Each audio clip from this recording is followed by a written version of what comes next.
You are an internationally acclaimed accordionist. Got my first diploma. I'm the guy. I'm still feeling stressful. They're not just like a students, you know. The only position you need is drummer. Michelle Obama, she was there. So you need more people, like a team that can help you achieve that goal. And you've got to be respectful for these people around you.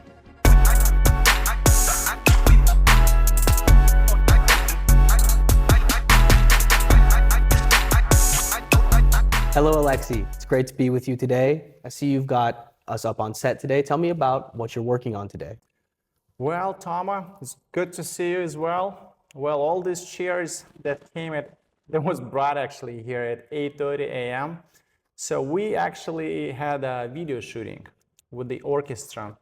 Not the full orchestra, it was half size, like a 15-piece orchestra, violin players, French horn, flute, cello, viola, keyboard, bass, drums, so lots of stuff. And I was playing accordion with the orchestra. And the reason is because we are getting ready for upcoming concert at the Ebell Theater on November 23rd. Accordion with orchestra is a very unique instrumentation. Tell me about how you selected the orchestra and the pieces you'll be performing at the Ebell Theater.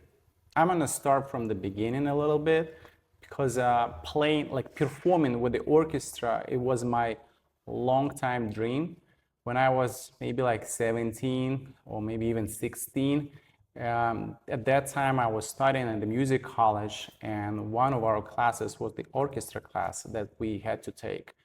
And I was playing just as a musician, like one of the members of the orchestra, but a few times our orchestra actually played with the violin and another musician. And at that time I was like, oh my God, in the future I would love to perform with orchestra, because just imagine this feeling, this sound when you have like 30, maybe 40, 50 people behind you, who's like literally, it's like a huge musical foundation for you. I remembered that dream, and I promised myself that there's going to be a time when I will perform with the orchestra. Well, it took almost 18 years for me for this dream to come true, because I'm 34 years old, and right now I'm kind of like trying to make this dream come true.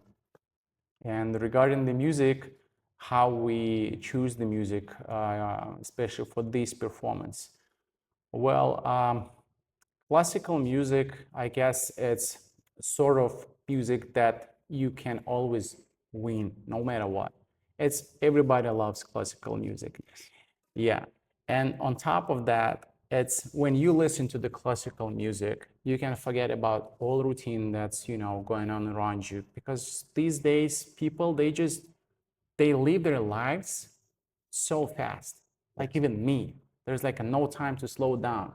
When you listen to the classical music, you can hear the violin playing, you can hear a cello playing, and it's kind of like get you to that specific moment that you share.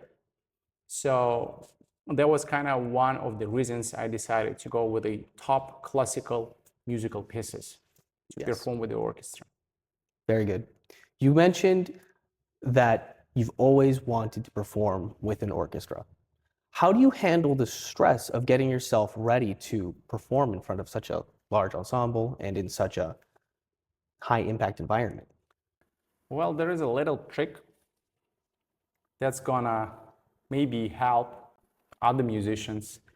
I don't think about the size of orchestra. Can be like 30 people, 300 people, or maybe 3,000 people. The only position you need is drummer. Yes. Because drummer gives the click. Someone to basically, keep the time. someone who keeps the timing exactly. Yep. So in my mind, I'm playing with metronome. Smart. Yeah. So in this case, all the stress, I'm still feeling stressful. They're not just like a students, most of the musicians, they're like a top-notch musicians. Some of them play with LA Philharmonic orchestras, like different, some of them have been playing 40 years. Some of them started playing when I wasn't even born. So to me, it's not only like a stress, it's a huge responsibility to play with these level of musicians. Aleksei, I know you've had a long journey in your musical career, and you've gone through numerous competitions, music schools. You are an internationally acclaimed accordionist. Tell me a bit about that musical journey and your path to this point. Well, that sounds so powerful right now. I started music when I was 6. You know, my mom's friend, one of the closest friend, she used to work at the music school, and she was a piano teacher. So, and like any other family, any other parents, you know, they say like, let's take piano classes. So my mom takes me to the piano classes. I study maybe like for a few months, but I do love piano, but I'm not passionate about piano. And at that time, we also had a friend in our family who used to bring his accordion that he actually learned himself. He was a doctor, surgeon. He was a surgeon, yeah, with that kind of mustache, and you know, he's got the look. So anyway, and he used to come to all our family parties and play an accordion and singing, and I was so in love with this musical instrument. And when I decided to stop taking piano classes, I said, Mom, I want to learn that magic box. I want to play accordion. Well, God bless that my mom, she's like literally always thinks what I want, you know, try to work with me, kind of like help me a lot. And her friend helped to find an accordion teacher that was actually like nearby. It was like a few minutes walk. He was working in my public school as an accordion teacher. So that's how my journey started. Actually, his name Afanasyev Evgeny Alexeyevich. That's my like guru, accordion guru. And since I was 7 years old, you know, I was learning accordion, and year later, or maybe 2 years later, he actually signed me up for my first accordion competition, and I got my first diploma. And I remember that feeling, you know, when you get an award, you're like, I'm the guy. And then it just, you know, just another competition, another competition. First, it was kind of like city, regional competitions. Provinces? Provinces, yeah, provinces, exactly. But by the age of 15, 16, I was lucky to participate in the international competition, and I got a second prize. And then later on, you know, I participated in like different festivals, international festivals, European festivals, not only as a solo accordion, but also with my band. So it was a long journey until the age of 25 when I moved to the United States. And I was thinking like, should I continue playing accordion? Sure. Do people know what the accordion is here? Because like no joke. I mean, how many accordions do you know? Except the Oktoberfest, okay? Except the Oktoberfest. Excluding Oktoberfest, it's not common. It's not common. Even like one of my friends, she said like, what you gonna do? Are you gonna play accordion in the United States? Like, who cares about that? And I want to tell her like, listen, you told me that 9 years ago, and look where I'm sitting right now. That guy was born and raised in Los Angeles. Yes, born and raised. What part of Los Angeles? Northern Los Angeles. Okay, so northern Los Angeles. We just did the video shooting with the orchestra. And this is going to be accordion concert along with the symphonic orchestra for 2 hours at the, by the way, iconic historical Ebell Theater. So never tell these things to the other people unless you want to push them to achieve the goal. Very good. On the note of the iconic Ebell Theater, tell me about how you selected that as your venue for your performance. I actually started looking for the theater about a couple years ago. Yeah. Wow. Yeah, I was like back then. And I've been in Alex Theater. I've been in a small theater in Pasadena, North Hollywood. But when I was driving on a wheelchair, passing by Ebell Theater, and I also, by the way, did the wedding there, I was like, what if at the Ebell Theater? And I discussed that question with one of my fellow musicians. He said, like, are you insane? It's a like 1,200 seats theater. Are you insane? Get something smaller, because if you're not gonna fill this theater with people, it's not gonna look good. At that moment, actually, I remembered one of my teacher's words that if you want something special, you gotta dream about something special. If you dream about special, you get something big. If you dream of something big, you get something small. If you dream about something small, you get nothing. So I decided to go all in. But however, Ebell Theater, it's a theater that was built in 1927. So it's almost 100 years old.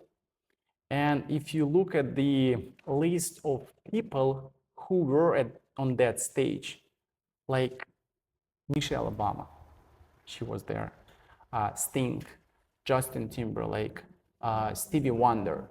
It's like lots of famous people who were on that stage. And it's not only beautiful itself, the atmosphere, management is amazing, but that theater has the vibe. And I want to get that vibe and share with the whole audience. That's very important. It's great to hear that the theater lives up to its historic reputation. Yeah, that's true. It sounds like you have quite a performance planned. Tell me about what guests can expect emotionally and from the experience. It's going to start with the red carpet, okay? So we want people to get the feeling about this event, sort of kind of like a Oscar themed event. So it cannot be just casual event. First of all, it's a classical music. Some of the pieces like a 300 years old. You cannot just come there like a movie theater, you know? So we want people to get that feeling right from the beginning. Once you arrive there, there's a red carpet, you know, tap and repeat, everything looks beautiful, nice music outside. So once they come in and take their seats, of course, there's going to be 2 hours show. No any stops, not like no breaks, I mean, not like a food breaks or whatever. Straight through. Yeah, just straight through. But the main idea of what people's gonna feel is, I mentioned that, you know, everyone has their own routine and they live their lives so fast. I would be very happy and very satisfied if they, when they leave the show, they're not gonna say, hey, let's go to Costco. Or maybe they just, you know, like, what movie we're gonna watch tonight? I'd be so happy if once they leave the show, they're gonna be like, you remember that the orchestra and accordion, they played the Symphony Number 5? Oh my God, that was fabulous. Or maybe like a Symphony Number 40 by Mozart. It was phenomenal. And they keep talking about violins, they keep talking about drummer, keyboard, accordion. Even right now, I'm getting the goosebumps. So when they're talking about this stuff, about music, about composers, that's going to mean a lot. Not just me enjoying playing with the orchestra, you know, you kind of, it's an impact in the audience. So that's what I would love to have. Excellent. One of my favorite experiences is leaving a concert with a melody stuck in my head, maybe humming or whistling a tune that I heard in that concert. It's great. This sounds like an exciting and high-class event. Do you have any VIP guests that you could give us a hint at? Well, speaking of VIP guests, we did invite already some celebrities. There is going to be European celebrities in attendance. There's going to be US celebrities in attendance. And of course, we right now it's in discussion, but we would love to get involved people like from music colleges, like students, not necessarily celebrities, or like professors, teachers. So we would love to have as many musicians at this theater as we can. not only from Los Angeles. Come on, there's like a San Francisco, San Diego. We've decided to do that on Saturday. So, because we already started selling the tickets, and some people, they're coming from Las Vegas. Few, like some of them flying from Miami just to attend that concert. Because tell me, where are in the United States you can see accordion playing classical music with the symphonic orchestra? So that's kind of the idea. But yeah, special guests, VIP guests, musicians, actors, producers, photographers, videographers, composers. Yeah, they all going to be on the red carpet. Putting on a production is always a very large-scale effort involving many people. Can you give me some insights on how you work with your team to make sure that this event comes out with as much quality as possible? Well, as I mentioned earlier, it is impossible, to not only run the show like that, but to succeed in general. So of course I needed a very good team, and one of my main team members is my wife, because me personally, I'm kind of like more as an artist, and every time when I come up with like different creative ideas, she's like, hey, chill, slow down, okay? Focus on this. I understand you want to have this and that, but you need to play scales first, okay? You got to do the material, you got to do the promo. So she's not only my partner and a beautiful wife, but she's also, she's my guide. Like, she's my direction. She's like, hey, cool off, focus on this one. And of course, I also have Igor Kogan. He's the boss of the whole orchestra. He's been helping a lot. Like we've been discussing the charts, we've been discussing the music with him, because as I said, I've never played with the orchestra. I don't know the insides of the orchestra. So I was lucky to meet him, and he's guiding me through this process as well. Mention the charts, the musicians, like how many people we need here and there, how many violins, second violins. I didn't even know that there are second violins exist, So, and I also have fellow musicians that I can communicate to regarding the like, hey, listen, this track we're trying to record, and I have a few friends running the recording studios. It's, as I said, it is impossible. You need right people. And even right now in front of me, my fellow musician, Toma, who can talk to me about like this show, about everything, Yes. Even like listen to my English and understanding me. So to me, it's very important to have like a really good people in my team. Do you have any advice for young or aspiring musicians who are trying to either find ways to play in front of an orchestra or just make their own way in the music world and music industry? The main advice would be, based on my opinion, on my experience, of course, that when you set up the goal and you want to achieve the goal, never give up. I know it sounds so simple, and on the other hand, it sounds almost impossible, but I always show myself as an example, because I came here 9 years ago. I didn't speak English. Now we can have the interview in English. I came here with no friends. I had only one friend in the entire country who, helped me a lot. And for all these young musicians, if you have the goal, just find the right people who supports you, who's with you all the time, like a partners, not just friends that you can hang out. And I don't think it doesn't have to sound selfish, but when you want to achieve the goals, it's like literally impossible to do it alone. So you need more people, like a team that can help you achieve that goal. And you've got to be respectful for these people around you. Well, thank you for meeting with me and discussing your preparation process for your concert on November 23rd at the historic Ebell Theater, Aleksei. Any last words for our people watching at home? Well, thanks a lot, for interviewing me, Toma. And what can I say? If you have just an idea where to go on November 23rd, or maybe just in November, we would be so happy. Not only me, all of us, all musicians, everyone who's related to the music industry. We're gonna see you November 23rd, Ebell Theater.